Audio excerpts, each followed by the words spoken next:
నిజంగానే రండి లక్షాధికారి కండి. ₹1,00,000 విలువ లేదు కండి ఇప్పుడు. కోటికి కూడా లేదు.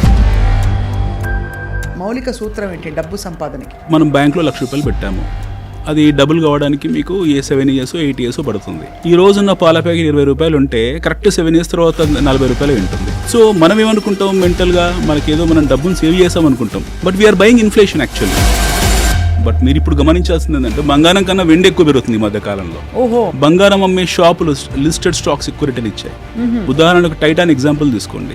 Titan is a gold jewellery company, Tata గ్రూప్ది. అవును.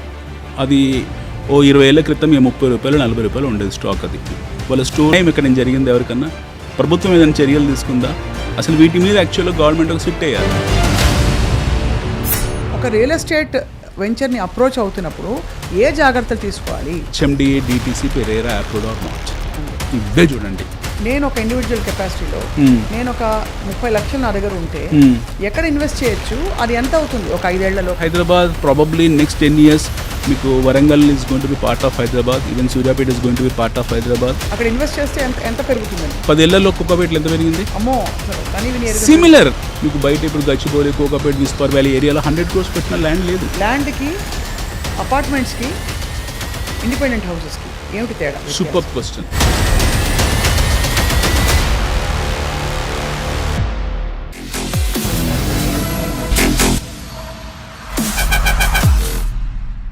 అందరికీ నమస్కారం. డబ్బు విలువ ఎంత మారిపోతుందో మన ఊహల్ని మించి కూడా డబ్బు విలువ పూర్తిగా పడిపోతుంది. కాబట్టి దీనికి తార్కాణం ఏంటంటే ఈ మాట అనడానికి, ఒకప్పుడు రండి లక్షాధికారి కండి అనే కార్యక్రమాలు ఉండేవి. ఇప్పుడు మీలో ఎవరు కోటేశ్వరుడు అని ఒక కార్యక్రమం చూస్తున్నాం మనం. అన్నిటికంటే మించి ఏంటంటే ₹1,00,00,000 విలువ కూడా ఇవాళ తూచ్ అంటున్నారు అందరూ. అలా అయిపోయిందనమాట ఇన్ఫ్లేషన్.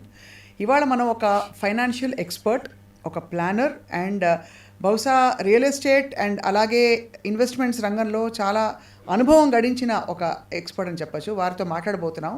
100 కోట్లు సంపాదించడం ఎలా? ఈ టాపిక్ వింటేనే దిమ్మ తిరిగిపోతుంది. Let's talk to Varaganti Anil Kumar గారు.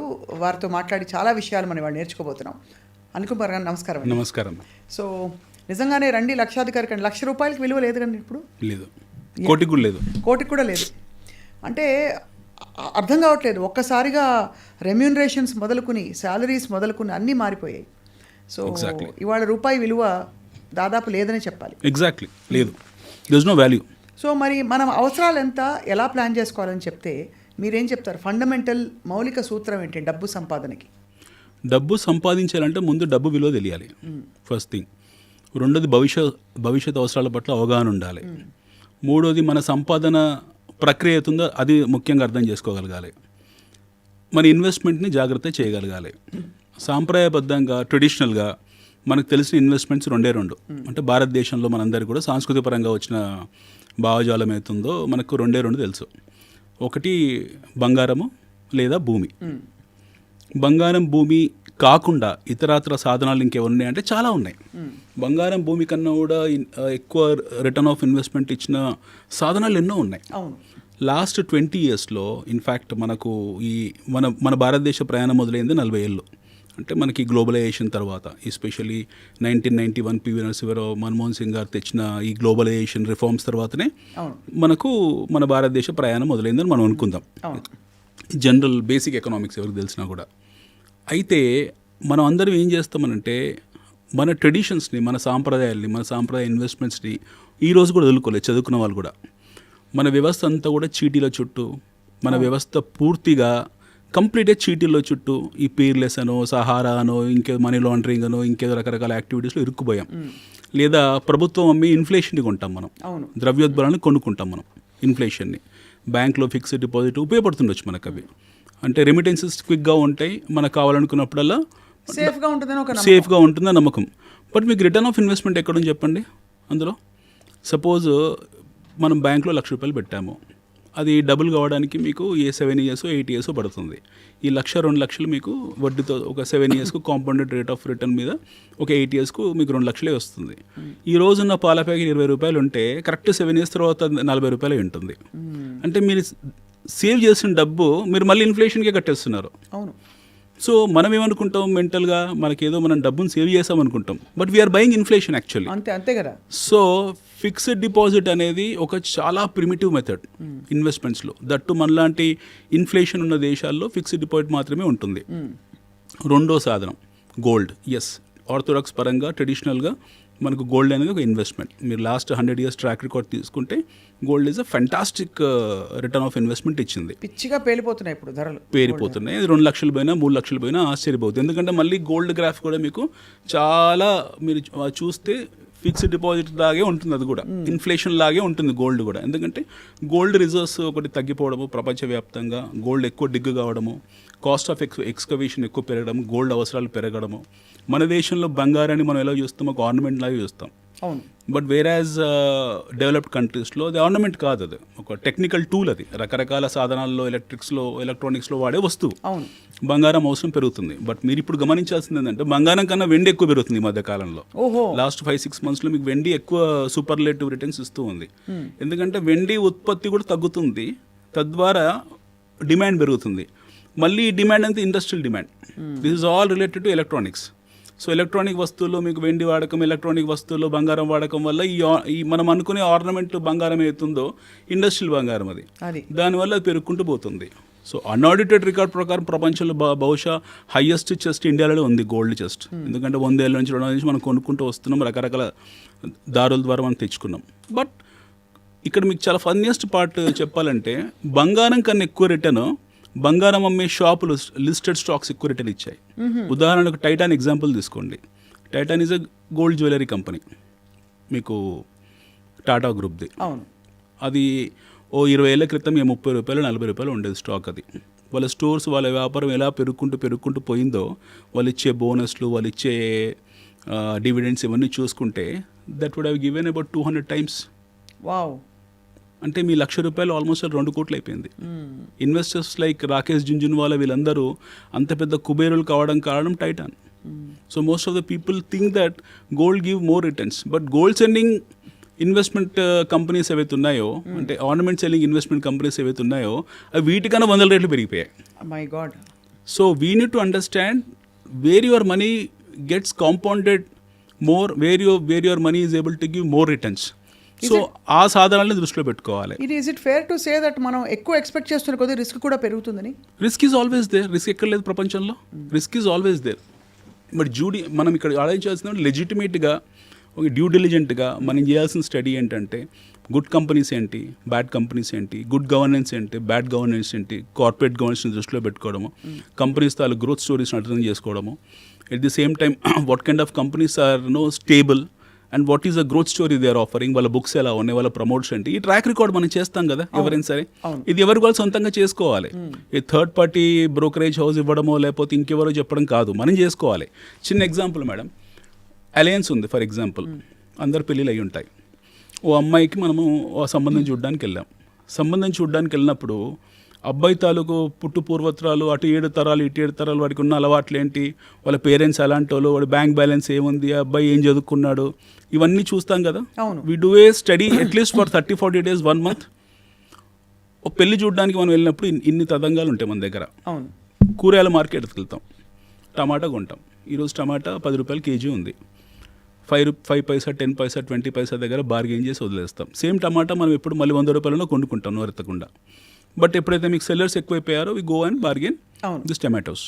Now when you are selecting a vegetable, going shop by shop, ఒక్కొక్క షాప్ ఈ చివరి నుంచి ఆ చివరికి గంట సేపు ప్రయాణం చేసి రైతు బజార్లో, వీక్లీ బజార్లో, and we buy 1 kg of tomato with due diligence, పూర్తి స్థాయి అవగాహనతో కొన్నప్పుడు మీ డబ్బులు, మీరు 1,00,000, మీరు 2 లక్షలు, మీ 3 లక్షలు, ఎవరో చెప్పిన దాంట్లో ఎలా ఇన్వెస్ట్ చేస్తారు మీరు? అంటే ఇది మనకి డైరెక్ట్గా కాన్ఫిడెన్స్ ఉంటుంది, చిన్న మోతాదులో కాబట్టి ఒక విధమైన కాన్ఫిడెన్స్ ఉంటుంది, తప్పు జరిగినా పర్లేదని. ఎక్కువ మంది ఇన్వెస్ట్మెంట్స్ వైపు అడుగు వేయకపోవడానికి కారణం ఏంటంటే ల్యాక్ ఆఫ్ కాన్ఫిడెన్స్ కాదు, ల్యాక్ ఆఫ్ ఇన్ఫర్మేషన్. చదువుకోవాలి కదా, కరెక్ట్, అది తెలుసుకోవాలి కదా. ఫస్ట్ ఇన్ఫర్మేషన్ లేదు మన దగ్గర. ఇప్పుడు ఎవరో చెప్పారు, ఎవరో బ్రోకరేజ్ హౌస్ చెప్పారు, ఏదో పేపర్లో రాశారు పలానా కంపెనీ బాగుందని, ఇంకా వీళ్ళు ఇంకేం ఆలోచించారు, బ్లైండ్ బయింగ్ అనమాట అది. ఎవరో చెప్పారు. ఇప్పుడు మన భారతదేశంలో మనకు ఒక ఎడ్యుకేషన్ విప్లవం వచ్చింది 2006, 2007, 2008 టైంలో. చాలా విచిత్రంగా ఉంటుంది అది.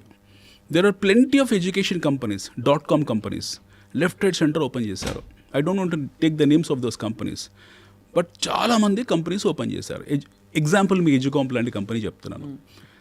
ఈ మోడల్ ఆఫ్ బిజినెస్ సర్వైవ్ అవుతుందా, సర్వైవ్ కాదా, బైజూస్ లాంటి మోడల్ ఆఫ్ బిజినెస్ సర్వైవ్ అవుతుందా, సర్వైవ్ కాదా అర్థం చేసుకోకుండా ఎవరో ఇచ్చిన రిపోర్ట్ని, ఎవరో చెప్పిన దాన్ని నమ్మేసి అందులో హార్డ్ అర్న్ మనీ తీసుకెళ్ళి అవన్నీ బ్యాంక్రప్ట్ అయిపోయి ఎత్తేసిన తర్వాత ఫీల్ అవుతుంటారు. సో ఇక్కడ ఇష్యూ ఏంటంటే బేసిక్ ఇండివిజువల్గా మనం నేర్చుకోకపోవడం, మనం చదవకపోవడం. ఇప్పుడు మా దగ్గర నాది రియల్ ఎస్టేట్ బిజినెస్, మా దగ్గర ప్లాట్స్ కొంటారు. ఎలా కొంటారు? ఒక 30 లక్షలు ఇన్వెస్ట్మెంట్ 2 నెలలు. అసలు మీరు లెజిటిమేట్ అండ్ మీరు ప్రాపర్ డ్యూ డెలిజెన్స్ ఉంది అని ఎలా తెలుసుకోవాలి? అసలు మీరు కాకపోతే ఇంకోళ్ళైనా సరే, how does one find out? Real ఎస్టేట్కి వచ్చేసరికి కబ్జాలు జరిగిపోతాయి, రియల్ ఎస్టేట్లో డబ్బులు పెడితే ఇరుక్కుపోతాయి, ఎటు కాకుండా పోతుంది, హార్డ్ అండ్ మనీ, ఇవి ఉన్న అపోహలు జనాలు. అపోహ నిజమే, అపోహ కాదు, నిజమే మీరు అంది. ఫస్ట్ థింగ్ మనం అర్థం చేసుకోవాల్సింది, రియల్ ఎస్టేట్ 2 రకాలుగా ఉంటుంది. ఒకటి గవర్నమెంట్ అప్రూవ్డ్, అంటే ప్రభుత్వము మీకు ఆమోదించిన లేఅవుట్స్ ఉంటాయి, లేదా ప్రభుత్వం ఆమోదించిన కన్స్ట్రక్షన్స్ కానివ్వండి, అపార్ట్మెంట్స్ కానివ్వండి, ఏవో ఉంటాయి. ఇది రేరా అప్రూవ్డ్ అను, ఇది హెచ్ఎండి అప్రూవ్డ్ అను, ఇది డీటీసీపీ అప్రూవ్డ్ అను. ఇది కానిది వదిలేసి ఎవడో ప్రీ లాంచ్ పెట్టాడు, రేపు పొద్దున మాకు అప్రూవల్ వచ్చిన తర్వాత మీకు 50% జంప్ వస్తుంది, 60% జంప్ వస్తుందని ఎవరో ఎక్స్వైజీ వచ్చి ఏదో ఊరు నుంచి వచ్చి హైదరాబాద్లో 10 ఎకరాలు 20 ఎకరాలు లేఅవుట్ తీసుకున్నాడు. మీరే ఎగ్జాంపుల్, స్వప్న గారు మీకు ఎవరో చెప్పారు, మీరు మేడం ఇట్లా మీరు మా దగ్గర మా ఫ్రెండ్ ఉన్నారు, ప్రీ అప్రూవల్ పెట్టారు ఒకటి, ఇందులో మీరు ప్లాట్ బుక్ చేసుకోండి, తర్వాత బాగా పెరుగుతుంది. ముందు అయితే డబ్బులు అది పెరిగే, రేపు పొద్దున అప్రూవల్ వచ్చాక మీకు అది 20 లక్షలు అవుతుంది, ఇప్పుడు 10 లక్షలు పెట్టి కొనుక్కోండి అని చెప్పారు. మీకు ఆశ ఉంటుంది సహజంగా ఎవరికైనా సరే. ఇంకే ఫ్యాక్టర్స్ చూడరు, డ్యూ డెలిజెన్స్ అసలు చూడరు, వెళుతారు, వాళ్ళు హార్డ్ అర్న్ మనీ 10 లక్షలు తీసుకొని డంప్ చేస్తారు. 99% ఇందులో ఫ్రాడ్ ఉంది. 99% ఇందులో ఫ్రాడ్ ఉంది. 99% జనాలు డబ్బులు పోగొట్టుకున్నారు. తర్వాత వాళ్ళు ఎవరికి తెలియదు. అదే వీళ్ళు ఎవరైతే ఆ డబ్బులు తీసుకుని పారిపోయారో వాళ్ళు ఎక్కడున్నారో కూడా తెలియదు. వాళ్ళ మీద ఏ యాక్షన్స్ లేవు, ప్రభుత్వం కూడా పెద్ద పట్టించుకునే సందర్భాలు లేవు, వాళ్ళు చర్యలు తీసుకునే కూడా పెద్ద ఏం లేవు. ఎవరో నోటీసులు ఇస్తారు, ఒకరిద్దరిని తీసుకెళ్ళి చెంచడలో వేస్తారు, వాడు బెయిల్ తెచ్చుకుంటాడు, మళ్ళీ తిరుగుతాడు, ఇవన్నీ నార్మల్ అయిపోయాయి. సో ఈ సిస్టమ్ డ్యూ డెలిజెన్స్ ఇందాక మనం అందదే లెజిటిమేట్ కాంది ఏదైతే ఉంటుందో, అంటే ప్రభుత్వం ఆమోదించింది ఏదైతే ఉంటుందో, what government is not approved, what RERA is not approved, దాని జోలికి దాన్ని అమ్మడం అనేది చట్టరీత్యా నేరం. ఎవరు? ఈ అమ్మేవాళ్ళు. బట్ కొనడం కూడా అంతే స్థాయి నేరం. అమ్మడమే నేరం కాదు, కొనడం కూడా నేరమే. రెండొకటి, మీకు మనీ లాండరింగ్ స్కీమ్స్, పోన్జీ స్కీమ్స్ చాలా ఉంటాయి రియల్ ఎస్టేట్లో. మనీ బ్యాక్ స్కీమ్స్ అని, బై బ్యాక్ స్కీమ్స్ అని, మా దగ్గర మీరు డబ్బులు పెట్టండి, మీకు ₹1,00,00,000 ఇన్వెస్ట్ చేయండి, మీకు ₹1,50,00,000 ఇస్తాం సంవత్సరానికని. ఎలా పాసిబుల్ అవుతుంది? వాడు ₹1,00,00,000 ఇన్వెస్ట్ చేస్తే ₹50 లక్షల రిటర్న్ ఇస్తా అని చెప్పాడు. ఎలా పాసిబుల్ అవుతుంది? అదే కదా. ఎవరైనా వాడి బ్యాలెన్స్ షీట్స్ ఏంటి, వాడి బుక్స్ ఏంటి, అసలు వాడి బ్యాక్గ్రౌండ్ ఏంటి, హూ ఈజ్ దట్ పర్సన్, ఎలా ఇవ్వగలుగుతున్నాడు, మీకు ₹1,00,00,000 నేను బతుకుతున్నా ఇందులో, ఎలా ఇవ్వగలుగుతున్నారు అని ఎవరైనా అంచనా వేసుకున్నారా? సైబర్ ఫ్రాడ్స్ ఇప్పుడు అలాగే కదా జరుగుతున్నాయి. ఇవి సైబర్ ఫ్రాడ్స్ కన్నా కూడా beyond madam, direct frauds, money laundering, Ponzi scheme frauds, ఇవన్నీ కూడా మీకు ప్రభుత్వానికి ప్రతి ఏటా సంవత్సరానికి దగ్గర 10 నుంచి 15,000 కోట్ల నష్టం వస్తుంది ఇందులో. దీనివల్ల పూర్తి స్థాయి రియల్ ఎస్టేట్ హైదరాబాద్లో ఈ పోన్జీ స్కీమ్స్, ఈ మనీ లాండరింగ్ వల్ల రియల్ ఎస్టేట్ సెంటిమెంట్ దెబ్బతినింది. There are plenty of families who become bankrupt. చాలా మంది వాళ్ళ పిల్లలు పెళ్లి చేయలేకపోతున్నారు, పిల్లల్ని చదివించుకోలేకపోతున్నారు, డబ్బులు తీసుకెళ్ళి హార్డ్ అర్న్ మనీ తీసుకెళ్ళి ఎవడో XYZ చేతిలో పెట్టారు, వాడు ఎక్కడుండో తెలియదు. ఎలా సాధ్యమవుతుంది? మీకు బ్యాంక్స్ ఇవ్వలేకపోతుంది, స్టాక్ మార్కెట్ ఇవ్వలేకపోతుంది, బంగారం ఇవ్వలేకపోతుంది. Nobody is able to give 50% ROI in 1 year. Correct. ఒక ఎల్లయ్య పుల్లయ్య మల్లయ్య వచ్చేసి రియల్ ఎస్టేట్లో వాడు ఏదో లేఅవుట్ అని చెప్పేసి మీరు ₹1,00,00,000 పెట్టండి, మీకు 50 లక్షలు ఇస్తాను, రిటర్న్ 150% ఇస్తాను, 50% ఇస్తాను అని చెప్పగానే జనాలు నమ్ముతున్నారు. రైట్. చేసేవాడు ఎట్లా ఫ్రాడ్ చేస్తున్నాడు, నమ్మేవాళ్ళు కూడా ఫ్రాడ్ చేస్తున్నారు కదా. అంటే నమ్మేవాళ్ళు ఫ్రాడ్ అంటే వాళ్ళకి తెలియక చేస్తున్నారు కాబట్టి ఫ్రాడ్. ఎలా ఇప్పుడు బ్యాంకే 7-8% ఇవ్వడం కుదరట్లేదు. Best of the best companies, Tata group లాంటి కంపెనీస్, ఇన్ఫోసిస్ లాంటి కంపెనీస్, టెక్ మహీంద్రా లాంటి కంపెనీస్, మహీంద్రా లాంటి కంపెనీసే వాళ్ళు 20%, 15% ROI తీసుకోవడానికి కింద మీద పడుతున్నారు. వాళ్ళు భూమి లేని భూమి మీద వాడి దగ్గర భూమే లేదు. It doesn't have any land with him. అవును. నేను ఏదో చేస్తాను రేపు పొద్దున అని చెప్పేసి భవిష్యత్తుని కలల సోదరుని అమ్మేసి ఈరోజు జనాల దగ్గర డబ్బులు తీసుకొని సక్సెస్ ఏంది? ఒక స్టోరీ చెప్పండి హైదరాబాద్లో అలాంటిది.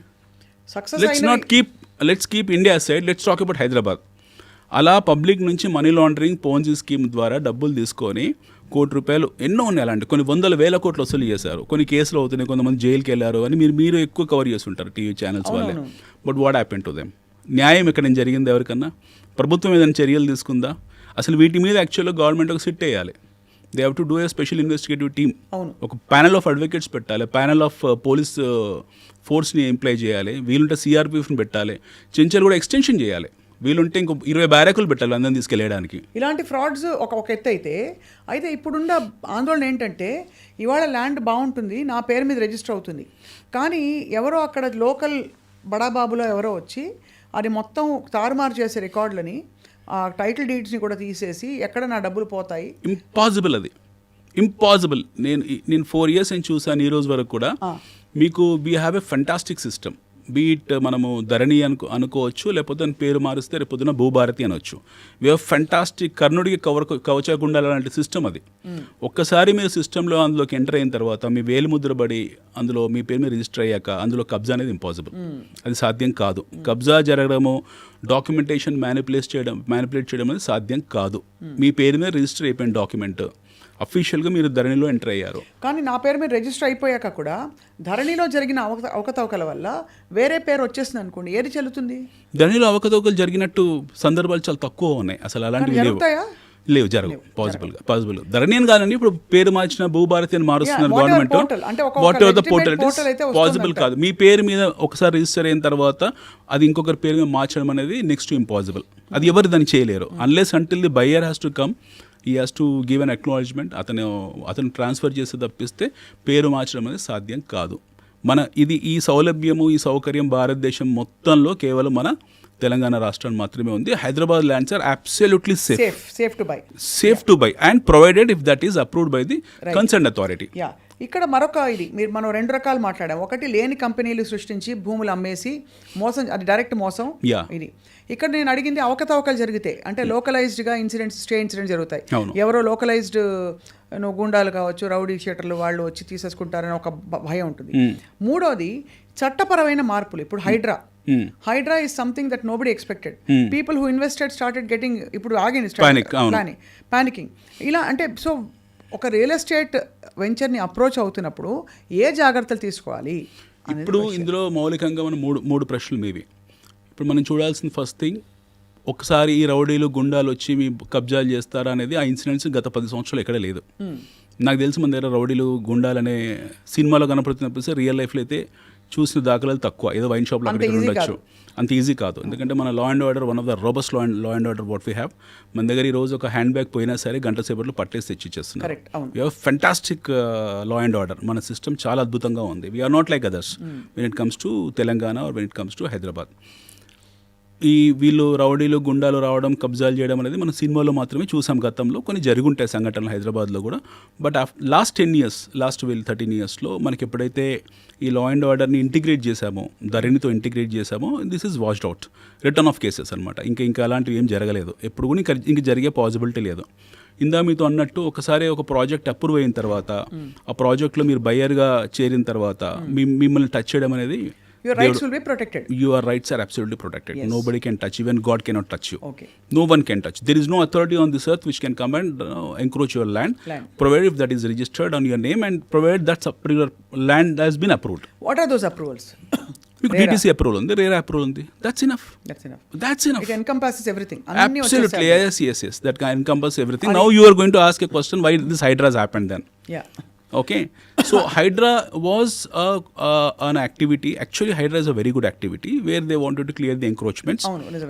Backward encroachments ఏవైతే ఉన్నాయో మనకు, ఎస్పెషల్లీ రోడ్స్ని ఎక్కడైతే ఎంక్రోచ్ చేశారో లేదా లేక్స్ ఎంక్రోచ్ చేశారో. వీ హ్యాడ్ ఎన్ని లేక్స్ ఉండే హైదరాబాద్లో, దగ్గర 300-400 చెరువులు ఉండేవి. ఆ చెరువులు కబ్జాకు గురి కావడము, అవన్నీ ఆల్రెడీ లాస్ట్ 30-40 yearsలో అక్కడ కాలనీలు వెళ్ళడము, లేదా రోడ్లు రావడము, లేదా షాపింగ్ మాల్స్ రావడం అన్నీ జరిగాయి. So you take example of Kukatpally or Nizampet, all this places, ఇవన్నీ కూడా బ్యూటిఫుల్ ఫెంటాస్టిక్ లేక్స్ ఉండే ఏరియా ఒకప్పుడు. వ్యవసాయదారిత పంటలు ఉండేవి అక్కడ, మీకు ఎన్నో జరిగేవి, లాట్ ఆఫ్ అగ్రికల్చర్ యాక్టివిటీస్ జరిగేది, హబ్స్ కూడా, ఇవన్నీ ఏరియాస్ కూడా. బట్ సిటీ నగరం డెవలప్ అయింది, హెల్ప్లెస్ సిట్యువేషన్లో ఉన్నారు. ఆ టైంలో టౌన్ ప్లానింగ్ వాళ్ళు అప్రూవల్స్ ఇవ్వడము, లేదా ఆ టైంలో మీరు ఇందాక ఏ లోకల్ పొలిటీషియన్ ఎవరో వెళ్ళి ఏదో అప్రూవల్ తేవడం, ఇవన్నీ జరిగాయి. వీళ్ళందరూ కట్టేసుకున్నారు. వాళ్ళు ఉండిపోయారు. అంటే they are now staying in the houses. అవును. No they are the legitimate land owners of the house. ఎందుకంటే ఆక్యుపెన్సీలు ఉన్నారు కాబట్టి. అవును. మన చట్టాలు కూడా ఎలా ఉంటాయంటే ఒక 6 years 7 years 10 years ఆ పర్టికులర్ లొకేషన్లో ఆ పర్టికులర్ ప్లేస్లో ఇల్లు కట్టుకొని నివాస గృహం వేయించుకున్న తర్వాత మనకు కూడా ప్రభుత్వం కూడా పెద్ద అధికారాలు లేవు వాళ్ళని కూల్చేయడానికి. బట్ రీసెంట్ యాక్టివిటీస్ ఏం జరిగాయి, there are especially lake back waters ఏవైతే ఉన్నాయో అవన్నీ కూడా ఎంక్రోచ్ అయ్యాయి ఈ మధ్యకాలంలో. ఈ మధ్యకాలంలో అంటే 15 years బ్యాక్ 10 years బ్యాక్ వాటిని రెగ్యులరైజ్ చేసుకొని లేఅవుట్స్ కింద మార్చుకున్నారు. HYDRAA has coming to force to clear the public lands. So ఆ ప్రాసెస్లో 1-2 కొంచెం తొందరపాటు చర్యలు ఉండొచ్చు. But HYDRAA is a very good activity. I appreciate CM Revanth Reddy గారి విషయంలో చాలా అద్భుతమైన యాక్టివిటీ హైడ్రా. కానీ నేను అనేది ఏంటంటే హైడ్రాలో మీరు కేవలం ఇది ఒకటే ఇంక్లూడ్ చేయకూడదు. హైడ్రాలో బాటమ్ లైన్ కూడా ఇంక్లూడ్ చేయాలి. Especially money laundering ponzi schemes ఏవైతే ఉన్నాయో this has to become part of HYDRAA. అదే ఎప్పుడైతే మీరు ఈ మనీ లాండరింగ్ పోన్జీ స్కీమ్స్, ఈ బైబ్యాక్ ఆఫర్లు, రకరకాల ఆఫర్స్ ఏవైతే పెడుతున్నారో రియల్ ఎస్టేట్లో, ఎస్పెషల్లీ ₹1,00,00,000 ఇన్వెస్ట్ చేయండి మీకు 1,50,00,000 ఇస్తాను ఎవరైతే అంటున్నారో కంపెనీస్ వచ్చి అంటున్నారో వాడికి బ్యాలెన్స్ షీట్స్ లేవు, వాడికి ఒక ట్రాక్ రికార్డ్ లేదు, ఇది సేమ్ టైం రిజిస్టర్డ్ కంపెనీస్ కాదు, ఆ బిజినెసే రిజిస్టర్డ్ కాదు, it's money laundering business. So basically ఆ ఇంట్రెస్ట్ కూడా ప్రొటెక్ట్ చేయాలి. ఆ ఇంట్రెస్ట్ని ప్రొటెక్ట్ చేయాలి, దాన్ని ఇందులోకి ఇంక్లూడ్ చేయాలి. That cannot be exclusive, that has to be part of the HYDRAA. దొంగల అనకుండా ఈ స్పూరియస్ ఇవన్నీ బిజినెస్లన్నీ కూడా టార్గెట్ చేయాలంటున్నారు. స్పూరియస్ బిజినెసెస్ ఏవైతే ఉన్నాయో, మనీ లాండరింగ్ యాక్టివిటీస్ ఉన్నాయి, చట్ట వ్యతిరేకమైన యాక్టివిటీస్ ఇవన్నీ కూడా, which are not authorized by government. ప్రభుత్వం ఆథరైజ్ చేయని యాక్టివిటీ అవుతుందో అవన్నీ కూడా ప్రజా వ్యతిరేకమైనవి. అంటే చట్టాలు ఎందుకు చేస్తారు, ప్రజలకు కరెక్ట్గా ఉండాలని, వాళ్ళకు సేఫ్గా ఉండాలని సేఫ్ గార్డ్ చేయడం కోసమే చేస్తారు. ఎప్పుడైతే చట్ట వ్యతిరేకత చర్యలు ఈ యాక్టివిటీస్ జరుగుతున్నాయో వాటి మీద ప్రభుత్వం చర్యలు తీసుకోవాల్సిందే. Hydraa has to be a very robust, suppose to be robust system inclusive of all this money laundering and Ponzi schemes. Got it, కన్విన్సింగ్గా ఉంది. ఇప్పుడు మనం ఇంతవరకు మీరు బంగారం గురించి చెప్పారు, వెండి గురించి చెప్పారు, ఫిక్స్డ్ డిపాజిట్స్ గురించి చెప్పారు, డబ్బులు దాచుకోవడానికి అనేక మార్గాలు, పెంచుకోవడానికి కూడా. రియల్ ఎస్టేట్ దగ్గర వచ్చాం, ఈ కామన్ డౌట్స్ అడిగేశాను మిమ్మల్ని. ఇప్పుడు హైదరాబాద్ రియల్ ఎస్టేట్ గురించి మాట్లాడదాం అనిల్ గారు. చుట్టూ విస్తరించే హైదరాబాద్ ఇప్పుడు చూస్తే 60-70 కిలోమీటర్లు నేను గత 15-20 సంవత్సరాల్లోనే విస్తరించి చూసాను. ఇది వరకు లకడికప్పులు హైదరాబాద్, అబిడ్స్ హైదరాబాద్, ఇప్పుడు అబిడ్స్ లకడికప్పులు ఎక్కడికో వెళ్ళిపోయింది. కరెక్ట్. ఎక్కడో Kokapet, that is the new Hyderabad. ఎక్కడెక్కడ విస్తరిస్తోందండి హైదరాబాద్, చెప్పండి. మనము హైదరాబాద్ అనే నగరాన్ని కాసేపు పక్కన పెడితే first will come from Golconda. 400 సంవత్సరాల క్రితం గోల్కొండ అనే సామ్రాజ్యంలో హైదరాబాద్ అనే ఒక చిన్న కుగ్రామం ఎక్కడో ఉండేది. ఆ టైంలో రాజులు వచ్చారు, కుతుబ్షాహి వచ్చాడు, హైదరాబాద్ నగరం కట్టాడు. మొదట్లో హైదరాబాద్ రేడియస్ వచ్చేసి 5 kilometers చార్మినార్ చుట్టుపక్కల.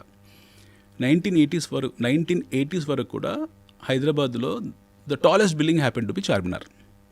1985 వరకు కూడా the tallest building happens to be Charminar.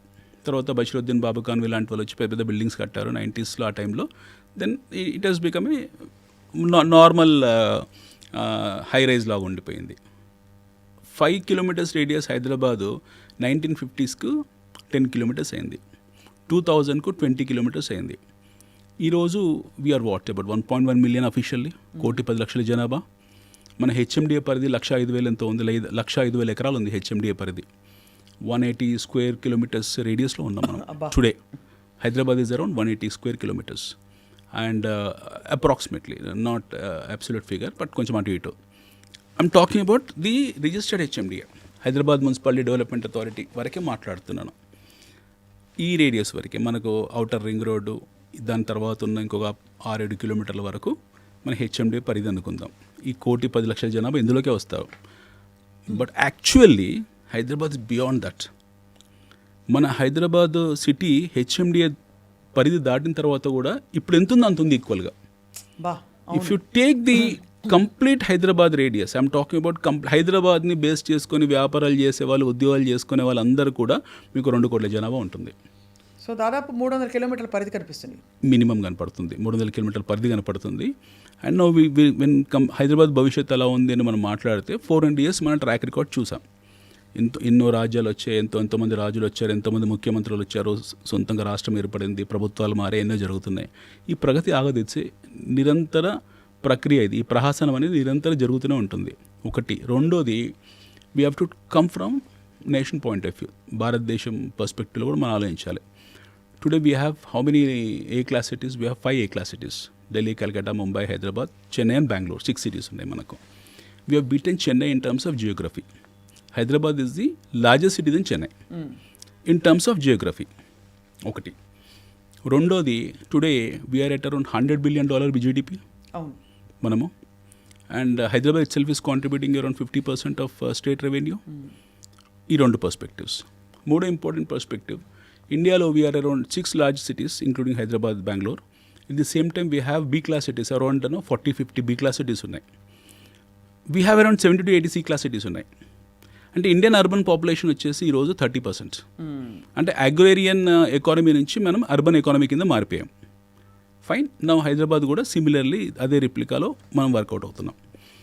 Now if you take globally, we are around మన ర్యాంక్, గ్లోబల్ ర్యాంక్లో 100 లోపల ఎక్కడో ఉంటాం మనం.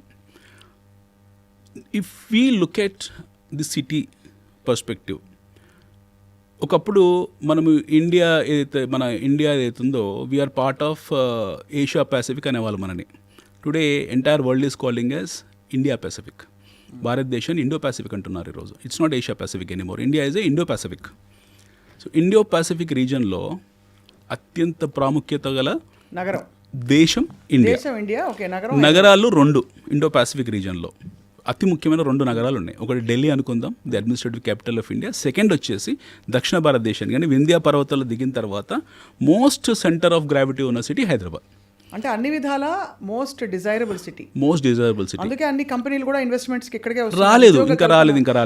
చాలా వరకు వచ్చాయి. 10-15 సంవత్సరాల వచ్చాయి. అయితే ఇప్పుడు ఎలా ఉండబోతుంది? వచ్చే 15 సంవత్సరాలు, వచ్చే 10 సంవత్సరాలు ఎలా ఉండబోతుంది? నగర అభివృద్ధి ఎలా ఉండబోతుంది అని అంటే ఇప్పుడు మనం చాలా ఫాస్ట్ అవుతాం. ఎందుకనంటే నౌ స్ట్రేట్ ఆఫ్ మలకా ఎక్కడైతుందో ఫిలిప్పీన్స్ దగ్గర, అటు నుంచి మన ట్రేడ్ ఇండియాలోకి ఎంటర్ అవుతుంది. That will enter at Bay of Bengal. Strait of Malacca ట్రేడ్కు బే ఆఫ్ బెంగాల్ ఎంట్రీ అవుతుంది. మీరు అందుకే చూడండి, అదానీ పోర్ట్స్ ఏవైతే ఉన్నాయో మనకు ఎంటైర్ ఆంధ్రాలో, ఎస్పెషల్లీ మచిలీపట్నం, విశాఖపట్నం, వాళ్ళు ఎక్కువ అక్కడ దాని మీద ఫోకస్ చేశారు. సో మనకు ఈ ఎంట్రీ పాయింట్ అంటే గేట్ వే ఆఫ్ ఇండియా ఈ 2 అవుతాయి. ఎస్పెషల్లీ మచిలీపట్నం, విశాఖపట్నం, ఇటు Chennai will be the gateway of India. అక్కడి నుంచి మంగళూరు పోర్ట్ని, ఇటు కొచ్చి పోర్ట్ని, అటు గోవా పోర్ట్ని, ఢిల్లీ పోర్ట్ని కనెక్ట్ చేసే ఏకైక పాయింట్ హైదరాబాద్. సో ఈ రెండు పోర్ట్స్ అంటే south and east and west బేస్ని కనెక్ట్ చేసే సెంటర్ పాయింట్ అవుతుంది. సో అంటే వింధ్యా పర్వతాల కింద నుండి ఒకటి ఆల్రెడీ ఎగ్జిస్టింగ్, బట్ ఇప్పుడు ఇన్ఫ్రాస్ట్రక్చర్ పరంగా చాలా రోబస్ట్ అవుతుంది. రెండోది, సౌత్ ఇండియాలో మన దక్షిణ భారతదేశంలో there has to be place where it has to be feasible for everyone. It is not Bengaluru, it is not Chennai anymore. It will be Hyderabad. రేపు పొద్దున భవిష్యత్తులో EV zone, electric vehicle zone కానివ్వండి, ఫ్యూచర్ అంతా electric వెహికల్దే ఉంటుంది. Manufacturing zones కానివ్వండి. Already Hyderabad happen to be larger pharma player in the world. మనకు almost ప్రపంచవ్యాప్తంగా ఉన్న 30% OTC, over the counter pharma products అన్ని Hyderabad produce products. And stock మార్కెట్లో లిస్ట్ అయిన మేజర్ మేజర్ ఫార్మా కంపెనీస్ అన్నీ కూడా Hyderabad companies. So we have Hyderabad pharma city now. ఇంకా అది యాక్టివేట్ కాలేదు. Over a period of time 9 to 5 yearsలో అది 5 to 9 years మధ్య కాలంలో మీకు అది యాక్టివేట్ అవుతుంది, which can produce around 20 lakh employment. Only I'm talking about Hyderabad pharma city, that which is in a position to create about 20 lakh employment. ఒక వ్యక్తి మీద ముగ్గురిని ఒక ఫ్యామిలీ ఆఫ్ 4 peopleని కన్సిడర్ చేసినా సరే, ఒక వ్యక్తి ఇంటూ 3 = 4 ఇంటూ 20 lakh, 80 లక్షల పాపులేషన్ మీకు ఓన్లీ ఫార్మా నుంచి రాబోతుంది. So this is going to be 3 times 4 times bigger then China pharma. మీకు చైనాలో ఉన్న ఫార్మాసిటీ కన్నా we are 3 times 4 times larger then China pharma city.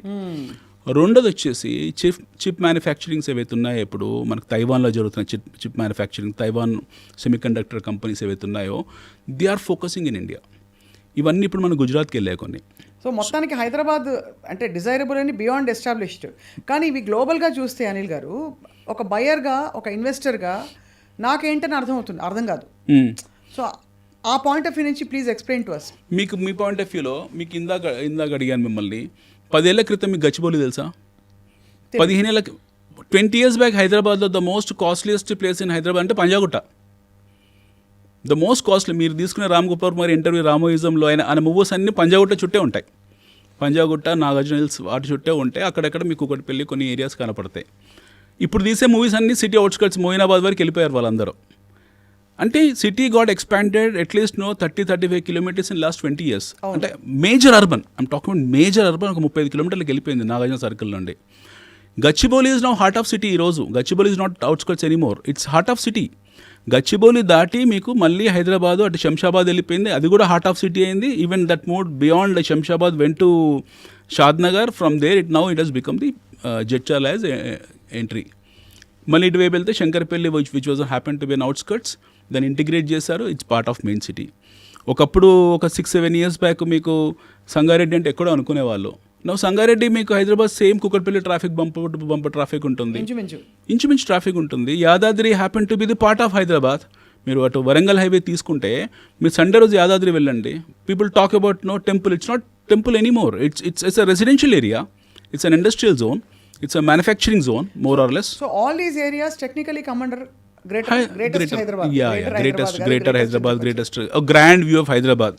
But I foresee Hyderabad probably in next 10 years మీకు Warangal is going to be part of Hyderabad, even Suryapet is going to be part of Hyderabad. ఇటువైపు తీసుకుంటే any of Jadcherla is part of Hyderabad. It will go up to the level of Kothakot, it will be part of Hyderabad. Even now Sadashud will be part of Hyderabad. So నేను ఒక individual కెపాసిటీలో నేను ఒక 30 లక్షలు నా దగ్గర ఉంటే ఎక్కడ invest చేయొచ్చు, అది ఎంత అవుతుంది ఒక 5 ఏళ్లలో 10 ఏళ్లలో? మీకు హైదరాబాద్ చుట్టుపక్కల ఎక్కడైనా సరే మీ choice of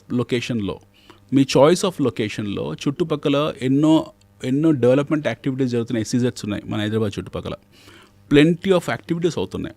especially the west zone కానివ్వండి, ది సౌత్ జోన్, ఇప్పుడు మీరు ఇందాక చెప్పినట్టు towards the new corridor, Divitipalli, ఇటువంటి పోలేపల్లి, ఇవన్నీ ఎస్సీజెడ్స్ వస్తున్నాయి. అక్కడ ఫార్మా సిటీ, ఫ్యూచర్ సిటీ, ఏఏ సిటీ అన్నీ ఇంటిగ్రేట్ అయ్యి ఉన్నాయి. అంటే ఎస్పెషల్లీ ఇది ఒక లొకేషన్ లైక్ జడ్చర్ల, ఇవన్నీ కూడా ఇలాంటి లొకేషన్లో this are going to be next Kokapet. అక్కడ ఇన్వెస్ట్ చేస్తే ఎంత పెరుగుతుందని? మీ కోకాపేట్లో ఎంత పెరిగిందండి? 10 ఏళ్లలో కోకాపేట్లో ఎంత పెరిగింది? అమ్మో, అసలు కానీ సిమిలర్. నేనేం చెప్పాల్సిన అవసరం లేదు మీకు. నేను I'm saying replication of Kokapet అని చెప్పి 30 లక్షలు 3 కోట్లు అవుతుంది ఈజీ అవుతుంది. అంతకన్నా బియాండ్ కూడా కావచ్చు. 5-10 ఏళ్లలో మ్యాక్సిమం 10 ఏళ్ళ టైం ఫ్రేమ్ పెట్టుకోండి. ఎందుకంటే కోకాపేటలో 10 years బ్యాక్ ఎవరు మాట్లాడలే కదా. చాలా మంది జనాలు కోకాపేట గురించి వింది. తెలుగు ప్రజలు ఎప్పుడు విన్నారంటే లాస్ట్ 5 years ఒక తెలుగు మూవీలో కోకాపేట ఆంటీ గురించి, ఎస్ ఎగ్జాక్ట్లీ, అక్కడనే విన్నారు. అంత ముందుకు వాళ్ళకి తెలియదు. అయితే ఈ మూవీ వచ్చినప్పుడు కోకాపేటలో ఎకరం ₹1 ఉండేది, ఈరోజు 100 కోట్లు అయింది. ఈ మూవీ వచ్చినప్పుడు, ఆ మూవీ పేరు గుర్తు రావట్లేదు, ఆ మూవీ వచ్చినప్పుడు అప్పుడు ఎకరం 1.5 ఉండేది, ఈరోజు 100 కోట్లు అయింది. ఇది ఐఎమ్ టాకింగ్ అబౌట్ గవర్నమెంట్ వేలంపాటలో 100 కోట్లు వేయడం కాదు, బయట ఇన్ జనరల్లో కూడా. మీకు బయట ఇప్పుడు గచ్చిబౌలి, కోకాపేట్, విస్పర్ వ్యాలీ ఏరియాలో 100 crores పెట్టిన ల్యాండ్ లేదు. You don't have any land availability లేదు. Land is the only limited resource. Land cannot be remade or remanufactured. ఇక్కడ I want to ask you one question అండి. When you say invest in real estate, ల్యాండ్కి, అపార్ట్మెంట్స్కి, independent హౌసెస్కి ఏమిటి తేడా? Super question. Apartment happen to be a nest, ఉండడానికి కోసం. Apartment never becomes a house, it becomes a home. Home అంటే భార్య భర్తలు అందరు కలిసి ఉండేది హోమ్ అనుకుంటాం మనం. అందరం ఒక ఫ్లోర్ కింద అందరం ఉంటాము, ఆప్యాయతలు, ప్రేమ ఆప్యాయతల మధ్యలో ఉంటాం కాబట్టి ఒక హోమ్ అనుకుంటాం. But it cannot became a house. House అంటే ఏంటంటే, హౌస్ అంటే property. Apartment definitely is not a property. మీరు ఇందాక మనం అనుకున్న ఫిక్స్డ్ డిపాజిట్ ఇన్ఫ్లేషన్ అడ్జస్ట్మెంట్స్ ద్వారా పెరుగుతాయి, ఆ రేట్లు పెరుగుతాయేమో అవసరం. ఇప్పుడు గచ్చిబౌలిలో ఉద్యోగం చేస్తున్నారు, ఫైనాన్షియల్ డిస్ట్రిక్ట్లో ఎవరో అబ్బాయి పనిచేస్తున్నాడు, అతను ఆ ఏరియాలో ఆ ప్రాక్సిమిటీ, ఆ విసిలిటీకి దగ్గరగా ఉండాలి. So he will choose some 1 hour 1.5 hour traffic డిస్టెన్స్లో రాకపోకలను దృష్టిలో పెట్టుకుని చుట్టుపక్కల ఎక్కడో చోట అపార్ట్మెంట్ కొనుక్కుంటాడు. ఈ 7th floorలో 8th floorలో కొనుక్కుంటాడు. Over a period of time మీరు ఆ డిప్రిసియేషన్ని తీస్తే మీ బ్యాంక్ లోన్లో క్లియర్ అయ్యే టైంకు అపార్ట్మెంట్ మీకు ఒక వస్తువులాగా మిగులుతుంది, ప్రాపర్టీలాగా మిగులుతుంది, డిప్రిషియేటే మిగులుతుంది. అది it is definitely not a property. Okay, whereas land is definitely property. భూమి అనేది ప్రాపర్టీ. అయితే మనకి ఇక్కడ ఏం జరుగుతుందనంటే, ఒక్కసారి ఇన్ఫ్రాస్ట్రక్చర్ కనుక మీకు ఒక సిస్టంలోకి వచ్చి సీమ్లెస్ ఇన్ఫ్రాస్ట్రక్చర్ వచ్చిన తర్వాత, రోడ్స్ వెడల్పు కావడము, ఇప్పుడు మెట్రో స్టేషన్ ఇలాంటివి రావడము, ట్రాన్స్పోర్టేషన్ అభివృద్ధి చెందడం, ఇవన్నీ వచ్చిన తర్వాత మీకు అపార్ట్మెంట్స్కి వాల్యూ ఉండదు. ఇంకా people will not prefer apartments. Somebody who is staying in Shadnagar, somebody who is staying in Jadcherla, if he has got a seamless traffic, traffic ఇబ్బందులు లేకుండా హాఫ్ అన్ అవర్లో కనుక గచ్చిబౌలి రాగలిగితే why will stay in apartment in Kukatpally? అదే obviously అంటే ఒక independent house మంచి ఇప్పుడైతే ఫ్రెష్ ఎయిర్ కూడా ఒక పెద్ద ఇంపార్టెంట్ అది ఫ్యాక్టర్ అది. ఇంకొకటి పోస్ట్ కరోనా తర్వాత అందరికీ జాగ్రత్తలు, ఆరోగ్యపరమైన జాగ్రత్తలు తీసుకొని there are 2 things happened in India. Corona తర్వాత భారతదేశంలో 2 విప్లవాలు వచ్చాయి, చాలా సైలెంట్ రెవల్యూషన్స్ వచ్చాయి. ఒకటి ఆటో రెవల్యూషన్, 2 వీలర్స్ నుంచి 4 వీలర్స్ రెవల్యూషన్ వచ్చింది. మన auto sales especially 4 wheeler sales we jump 200%. మన కార్ల అమ్మకాలు 200% పెరిగాయి భారతదేశంలో కరోనా తర్వాత. People thought entire world is going to get into trouble, 50% జనాభా ఎగిరిపోతుంది, భారతదేశం కూడా అతలాకుతలం అయిపోతుంది, మనం అందరం కూడా కంప్లీట్ కొలాప్స్ అయిపోయాం అనుకున్న సందర్భంలో people have preferred to buy 4 wheeler for that social distancing దృష్టిలో పెట్టుకుని బైక్స్ కన్నా కార్ల కన్నా కూడా ట్రాన్స్పోర్టేషన్ ఇది కంఫర్టబుల్ సేఫ్ ట్రాన్స్పోర్టేషన్ అని చెప్పి they got in to 4 wheelers. 1990 నుంచి 2020 వరకు ఎన్ని 4 వీలర్స్ మోడల్స్ వచ్చాయో 2020 నుంచి 2025 ఇయర్స్లో అన్ని వచ్చాయి models. So today buying is not a problem, వాడికి ఒక ట్రిగర్ పాయింట్ కావాలి. అదే you need to have a trigger point. ఇప్పుడు డిజిటల్ కెమెరాస్ ఒక trigger point, iPhone pro max ఇవన్నీ ట్రిగర్ పాయింట్ అని కొనుక్కోవాలి, ఒక స్టేటస్ రిక్వైర్మెంట్ కాబట్టి కొనుక్కుంటారు ఎలాగలాగా. సో అంతవరకు కార్ల అవసరం ఎవరికి పడలేదు, they thought it's a luxury item. But ఎప్పుడైతే అది అవసరం కింద మారిందో పీపుల్ స్టార్టెడ్ బయింగ్ కార్స్. అది యూస్డ్ కార్ కావచ్చు, కొత్త కార్ కావచ్చు, but we have jumped in terms of sales and lot of companies have come. Even Hyundai కూడా మన లిస్ట్ చేశారు భారతదేశం దృష్టిలో పెట్టుకొని. ఫోర్డ్ వాళ్ళు, మా Ford company as left India, ఇండియాలో మార్కెట్ లేదు, కష్టంగా ఉన్నామని చెప్పేసి ఇండియా నుంచి వెళ్ళిపోయారు ఫోర్డ్ వాళ్ళు. Now they want to come back again in 4 years, seeing the market condition, seeing the dynamics of the market, seeing the purchasing ability of the Indians, అది చూసి మళ్ళీ వాపస్ వస్తున్నారు. Similarly what happened is micro family system వచ్చింది. Parents ఇదివరకు ఉమ్మడి కుటుంబాలు, అన్నదమ్ములు అందరూ ఒకే చోట ఉండేవాళ్ళు. ఈ కరోనా తర్వాత సోషల్ డిస్టెన్స్ పేరు ఒక బహానా, ఆ పేరు పెట్టుకొని తండ్రి నుంచి కొడుకులు విడిపోవడము, అన్నదమ్ములు విడిపోయి ఇలా జరిగి అందరూ వెళ్ళారు. అది కూడా ఒక one of the reason. So ఇంకొకటి ఏంటంటే బ్యాంక్ లోన్స్, మనకు కంఫర్టబుల్ బ్యాంక్ లోన్స్ ఇవ్వడం, డిస్బర్స్మెంట్స్ చాలా ఈజీ చేయడం bank loans, ample availability of inventory ఉండడము, చాలా ఇన్వెంటరీ ఉంది మన దగ్గర. So now people are preferring to buy independent house. ఇక్కడ ఇంకొక క్వశ్చన్ ఏంటంటే, నా దగ్గర సపోజ్ 30 లక్షలు ఈఎంఐ కట్టాల్సిన అమౌంట్ ఉంది, లోన్ ఉంది, బట్ 30 లక్షలు రెడీలీ క్యాష్ కూడా ఉంది. ఈ 30 లక్షలు పెట్టి ఇన్వెస్ట్ చేసి డబ్బులు చేసుకుని ఈ ఈఎంఐలు కట్టుకుంటూ కంటిన్యూ చేయడం బెటరా, ఆ 30 లక్షలతో అప్పులు తీర్చేయడం బెటరా? ఎందుకు ఈఎంఐలు కంటిన్యూ చేయండి, కంటిన్యూ ఈఎంఐ. 30 లక్షలు పెద్ద కష్టం ఏం కాదు, ఈఎంఐస్ కంటిన్యూ చేయండి. ఒక ఎగ్జాంపుల్ చెప్పాము, హైపోథెటికల్లీ ఏంటంటే ఆ 30 లక్షలు ఇక్కడ ఇన్వెస్ట్ చేయండి, ఆ 30 లక్షలు 3 కోట్లు చేయండి, ఈ 30 లక్షల ఈఎంఐ అవుతుందో ఈ 2 నెలలు 3 నెలలు క్లియర్ చేసుకోండి. అదే కాబట్టి చేతిలో డబ్బులు రిజర్వ్స్ ఉంటే better to invest and help it grow then to pay off loans. చాలా ఓల్డ్ వే ఆఫ్ థింకింగ్. మీ దగ్గర if don't foreclose your loans, continue your loans, because the cost of loan versus the appreciation of your money is more. అంటే ఈ రెండింటిని, ఈ delta ఫ్యాక్టర్ని మీరు దృష్టిలో పెట్టుకుంటే దీనికి ఎక్కువ మీకు వయబిలిటీ ఉంటుంది, దీని రిటర్న్ ఎక్కువ ఉంటుంది, ఎక్కువ రిటర్న్ ఉంటుంది. In fact you would also probably say, of course lands మీద లోన్స్ ఇవ్వరు కానీ లోన్ తీసుకుని ఇన్వెస్ట్ చేయడం కూడా is a fantastic opportunity. You take a personal loan and buy a land. మీకు పర్సనల్ ఎంత పడుతుంది, సపోజ్ అనుకుందాము ఇప్పుడు ఒక మంచి లొకేషన్ ఉంది, it's a very good thought. మీకు ఒక 30 లక్షల ప్లాట్ ఉంది, మీ దగ్గర లేదు, 10 లక్షల క్యాష్ ఉంది, ఇంకో 20 lakhs మీరు లోన్కి వెళ్ళాల్సి ఉంటుంది. డెఫినెట్గా ల్యాండ్స్ మీద లోన్స్ ఇవ్వరు బ్యాంక్స్, ఎందుకంటే కార్డ్ వాల్యూకు మార్కెట్ వాల్యూకి తేడా ఉంటుంది కాబట్టి. So now you don't have any other obvious choice. Go for PL loan, personal లోన్కి వెళ్ళండి. పర్సనల్ కాస్ట్ ఆఫ్ పర్సనల్ చాలా తక్కువ ఉంటుంది. 4 years తీసుకుని ఆ ల్యాండ్ మీద ఇన్వెస్ట్ చేసి గ్రో చేసి అంతవరకు ఈఎంఐలు కట్టుకోండి. వాట్ ఎవర్ ఇది గ్రో అయ్యాక అమ్మేస్తే ఇది కట్టేసి బహుశా మిగిలిన దాన్ని ఇంకో చోట ఇన్వెస్ట్ చేయడం. కరెక్ట్. చాలా మంది అలా చేస్తారు, ఇంటెలెక్చువల్స్ అందరూ చేసే పని అది. When you have some financial savvy, when you have some understanding about financial aspects, మనకి బేసిక్ ఆర్థిక విధానాల పట్ల కొంచెం అవగాహన ఉండి ఈ మనీని ఎలా మూవ్ చేయాలన్న ఆ సెన్స్ ఉండుంటే అందరు చేసే పని ఇది. ఎందుకనంటే మీరు ఈరోజు భూమి కొన్నారండి, 10 సంవత్సరాలు వెయిట్ చేశారు. హైదరాబాద్లో ఎక్కడ ఏ చుట్టుపక్కల కొనుక్కున్నా ఎవ్రీ 3 years డబుల్ అవుతుంది. ఇది పక్కా రిటర్న్ ఆన్ రాక్. మీ హైదరాబాద్ చుట్టుపక్కల ఎక్కడ ఉన్నా సరే మీరు అప్రూవ్, ఐమ్ టాకింగ్ మళ్ళీ I'm reinstating, I'm talking about approved project. ఇప్పుడు ఉన్నాయండి అప్రూవ్డ్ ప్రాజెక్ట్స్, అన్ని అప్రూవ్డే మన దగ్గర ఉన్నాయి. లేఅవుట్ ప్రాజెక్ట్స్ ఉంటాయి చూడండి. ఈ లేఅవుట్ ప్రాజెక్ట్స్ అంటే అర్థం ఏంటి? లేఅవుట్ అంటేనే అప్రూవ్డ్ ప్రాజెక్ట్స్. లేఅవుట్ అనేది ఒక 1 acre ల్యాండ్ దాన్ని ముక్కలు చేసి అమ్మడం లేఅవుట్ అంటారు. అదే అంటే అక్కడ ఏం చేయాలని? రెసిడెన్షియల్ పర్పస్ కోసమే ఇల్లు కట్టుకోవాలంటే కట్టుకుంటారు, లేదా ప్రాపర్టీలో ఉంచుకుంటారు, చాలా మంది కట్టుకుంటారు. ఒకప్పుడు ఏంటంటే భూమిలో అందరు వేరే సాధనాలు ఉండేవి కాబట్టి అందరు వెళ్ళి ఏ ఊర్లో ఎక్కడో భూమిలో కొనుక్కునేవాళ్ళు. ఈరోజు అలా కాదు కదండి. ఇప్పుడు ఒక ప్రాజెక్ట్ ఉంది, ఒక అప్రూవ్డ్ ప్రాజెక్ట్ ఉంది, లేఅవుట్ ఉంది, కాంపౌండ్ వాల్ ఉంది, సీసీ కెమెరాస్ ఉన్నాయి, సీసీ రోడ్స్ ఉన్నాయి, లోన మీకు అండర్ గ్రౌండ్ డ్రైనేజ్ ఉంది, వాటర్ ఫెసిలిటీ ఉంది, ఇరిగేషన్ లోపల when you have all amenities available, వాళ్ళు కట్టేసుకుంటారు కదా అందులో.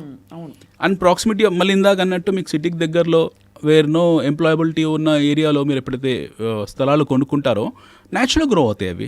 That is how Kokapet has grown, that is how Gachibowli has grown, that is how Shankarpally has grown, that is how all the other places of grown.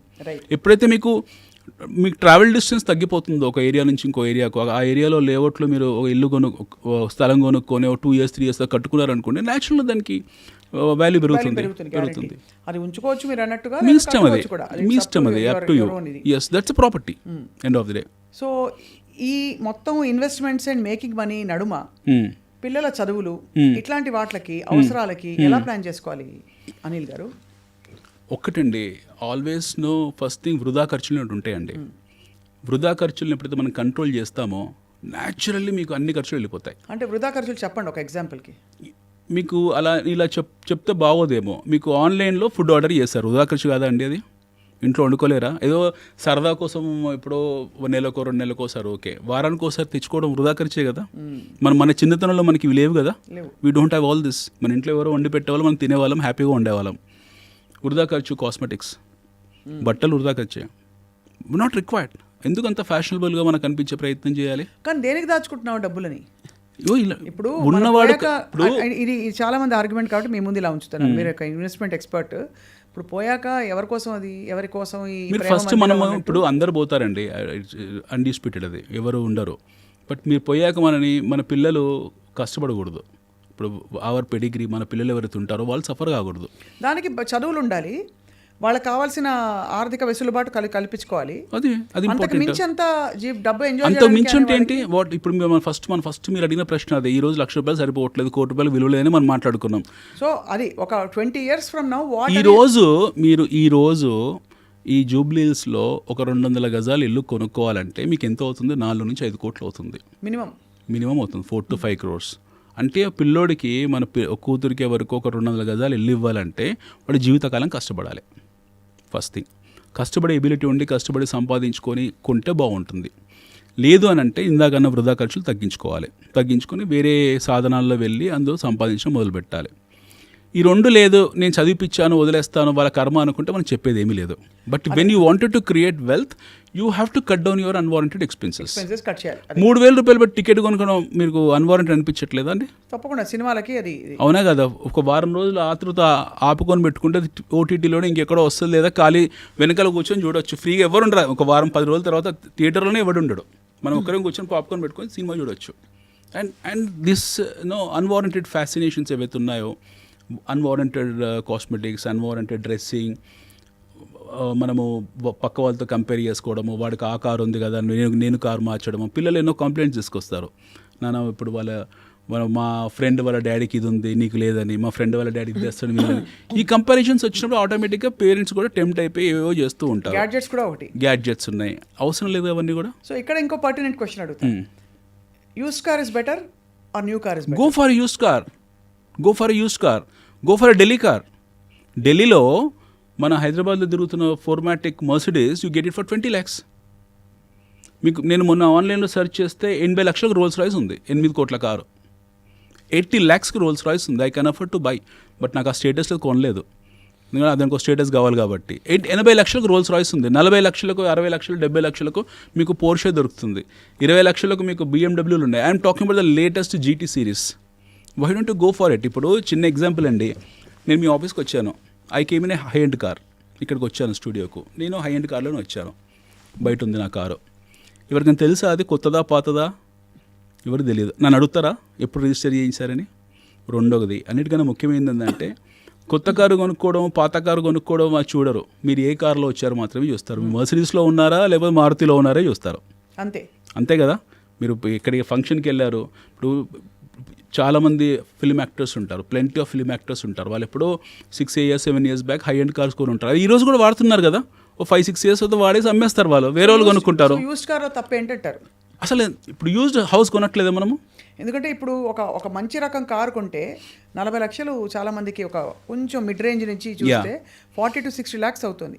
అదే used అంటే మనకి 1/4 పడిపోతుంది. Exactly. కాబట్టి ఆ డబ్బులు ఇంకో చోట ఏ ల్యాండ్లోనో పెడితే అది బాగా పెరుగుతుంది.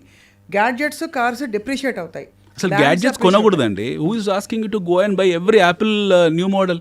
ఎవరు చూస్తారు? ఇప్పుడు యాపిల్ వాడి పని అదే కదా. ప్రతి నెల ఒకటి కొత్త మోడల్ కొంచెం ఫీచర్స్ మార్చి రిలీజ్ చేస్తాడు. పిల్లలు మీరే it has become such a what you call vulnerable thing in life that ఒక ఫ్యామిలీలో పథెటిక్ కండిషన్ ఉందంటే, ఒక మిడిల్ క్లాస్ ఫ్యామిలీలో నలుగురు ఉంటే నలుగురు చేతిలో 4 యాపిల్ ఫోన్లు ఉన్నాయి, which is about 4 lakh rupees. 4 Apple ఫోన్ల బదులు ఇంకో 10 లక్షలు 15 లక్షలు యాడ్ చేసుకుని ఇక్కడ భూమి కొని అవతల బారేస్తే దాన్ని ఒక 10 years 20 years తర్వాత, అట్లీస్ట్ ఒక 10 years తర్వాత దట్ వుడ్ బి 10x. 40-50 లక్షలు అవుతుంది కదా. Who is bothered about it? And why you need to have so many, మీరు కంటిన్యూ చేయండి. Why you need to have so many what you call, ఈ fascinations అవసరం లేదు వీటికి, అస్సలు ఈ గ్యాడ్జెట్స్ అవసరం లేదు. ఇంకొకటి అన్నిటికన్నా ముఖ్యమైనది, ఇందా మనం అనుకుంది కూడా, used car. Who is seeing you? మిమ్మల్ని ఎవరు చూస్తున్నారు? అసలు మీరు ఏ కార్ వాడుతున్నారో అనేది మాత్రమే చూస్తారు. ఏ కారు అది కూడా చూడరండి. కార్ అనేది కంఫర్ట్. అదే కార్ అనేది ఒక మాధ్యమం, comfort to travel from place to place. ఇది కార్లో బేసిక్ కావాల్సింది మనకు సేఫ్టీ ఉందా లేదా, మైలేజ్ ఉందా లేదా, బాగుందా లేదా, అదేం డిస్టర్బ్ చేయట్లేదు, దారిలో శ్రీశైలం అడవులు వెళ్ళిన తర్వాత బ్రేక్ డౌన్ కావట్లేదు కదా, ఇవి మాత్రమే మనం చూసుకుంటాం. అంతే తప్పిసి ఇవన్నీ అవసరం లేదు. ఇవన్నీ అన్వారంటెడ్ సోషల్ స్టిగ్మాస్ ఇవన్నీ కూడా. రెండోది బట్టలు, చాలా ఇంపార్టెంట్. ఇది బట్టలు. ఈరోజు ఒక శారీ రిలీజ్ చేసిన తర్వాత కరెక్ట్ నెల రోజులకు అదే కంపెనీ ఇంకో శారీ రిలీజ్ చేస్తాడు. మన చిన్న చేంజెస్తో మళ్ళీ వచ్చే బట్టలు ఏవో వేసుకుంటారు. Even if you take even gents బట్టల్లో కూడా డిస్కౌంట్ సేల్ అని పెడతారు. 30%, 40%, 50%. What's wrong buying in discount sale? Absolutely not. Nothing wrong కదా. Who is bothered? Who is seeing? ఎవరు చూస్తారు? ఈ మోడల్ ఎప్పుడు వచ్చింది, ఎప్పుడు పోయింది, ఎవరికి తెలుసు? కరెక్ట్, అర్థమైంది. ఇవన్నీ దుబారా ఖర్చు తగ్గించుకోవాలి. అదంతా కూడగట్టుకుంటే నెలకి ఫర్ ఎగ్జాంపుల్ ఒక 25,000 ఆదా అయినా కూడా సంవత్సరానికి 25 into 12 అంటే 3 లక్షలు. 3 లక్షలు. అలాగా 3 ఏళ్ళు చేస్తారంటే మీకు 9 లక్షలు 10 లక్షలు వచ్చేస్తుంది కదా. దాన్ని వేసి ఎక్కడో వారెన్ బఫే ఏమంటారంటే, ఒక గొప్ప స్టేట్మెంట్ ఉంటుంది. Warren Buffett says that first save your money then spend. మీరు first how much should you save? If you get 100 rupees, Anil garu, how much will you save? 40-50 rupees అయితే సేవ్ చేసుకోవాల్సింది. అందులో భోజనంలో ఏం కాస్ట్ మారదు కదండి. ఇప్పుడు మళ్ళీ ఇవన్నీ ఏంటంటే పినాసి మాటలు ఇలా అంటారు, అంత ఈజ్ మైజర్ అని అంటారు. అవి కాదు. End of the nobody sees all this. People will look at you only that. రేపు పొద్దున ఏదైనా కష్టకాలంలో వచ్చింది, హాస్పిటలైజ్ అయ్యాము, ఇన్సూరెన్స్ ఆదుకోలేదు, మనకి ఏదైనా నాన్ ఇన్సూరెన్స్ ఎయిల్మెంట్ ప్రాబ్లం వచ్చింది, డబ్బులే వస్తే ఇంకేమీ రావు. మనకి ఇంట్లో పిల్లలకి ఏదో కష్టం వచ్చింది, డబ్బులే వస్తాయి, ఇంకెవరు రారు. కష్టాలు చాలా రకాలుగా ఉంటాయి. చిన్న చిన్న కష్టాలు వచ్చాయి అనుకోండి, స్నేహితులు వస్తారు. పెద్ద కష్టాలు వస్తే స్నేహితులు పోతారు, బంధువులు వస్తారు. అంతకన్నా పెద్ద కష్టం వస్తే బంధువులు స్నేహితులు అందరూ పోతారు, భార్య పిల్లలు లేదా తల్లిదండ్రులు ఉంటారు. అంతకన్నా తీవ్రమైన కష్టం వస్తే ఎవరు ఉండరు, మనం మాత్రమే ఉంటాం. అది గుర్తుంచుకోవాలి. అంతే. అత్యంత తీవ్రమైన కష్టం వచ్చిన రోజు ఎవ్వరు ఉండరు, డబ్బు మాత్రమే ఉంటుంది. Nothing will be there with you, only money will come to rescue you.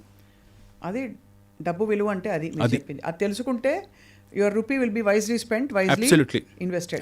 ఇప్పుడు ఫైనలీ అనిల్ కుమార్ గారు, చాలా informative and lot of heavily loaded session ఇది. మీతో ఇంకొక ఇంటర్వ్యూ ఎప్పుడో చేయాలి మేము త్వరలో. ఏంటంటే ఇప్పుడు హైదరాబాద్ చుట్టుపక్కల ప్రాంతాల్లో మనకి లెజిటిమేట్ సేఫ్ ఈ లేఅవుట్లు ఉన్నాయా, ప్రాజెక్ట్స్ ఉన్నాయా? చాలా ఉన్నాయి. మీరు చూడాల్సింది ఒకటే, first thing, whether it is RERA approved or not. It is HMDA DTCP RERA approved or not. అంతే. ఇవే చూడండి, ఈ 3 చూడండి. ఈ 3 ఉన్నాయి అనుకోండి, go and blind by. Right. ఇంకా ఏం అవసరం లేదు మీకు. ఇవి లేకుండా, లేదు మేము వారం రోజుల్లో లాంచ్ చేస్తున్నాం, నెల రోజులు లాంచ్ చేస్తామని అంటే it is absolutely bogus. Don't even get in to that. Right. So if you wanted to save your money and if you wanted to make your money grow in real estate, you have to understand one thing, that you have to buy a approved project and see that your project is getting registered, your product is getting registered on time. That's it. And don't get into this Ponzi schemes, money laundering schemes. These are bogus. I appeal to government that హైడ్రాలో మీరు ఈ money laundering buyback real estate offers ఉన్నాయో ఏవైతే ఉన్నాయో ఇందులో include చేయండి. ఇలా చేయడం వల్ల సంవత్సరానికి ప్రభుత్వానికి కొన్ని వేల కోట్ల రూపాయల ఆదాయం కలుగుతుంది.